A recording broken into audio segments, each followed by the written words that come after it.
Itong aking pangalawang menu ngayong umaga. Yan. Yan. Ang kamuting kahoy na may gata. Yun. Ang sarap po, diba? Niluto ko siya sa gata. Ayan. Luto na. See? Ang kamuting kahoy na may gata. Tapos, alam mo ba kung ano yung sausawan ko niyan?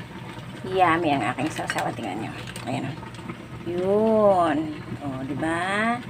O, yan ang aking sausawan sa aking kamuting kahoy. Ayan.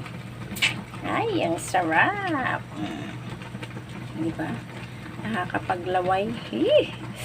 Yummy. Okay, guys. Almusal tayo. Good morning, everybody. Yan, luto na aking kamuting kahoy. Bye-bye. With matching kape na yan. Masarap. Yay!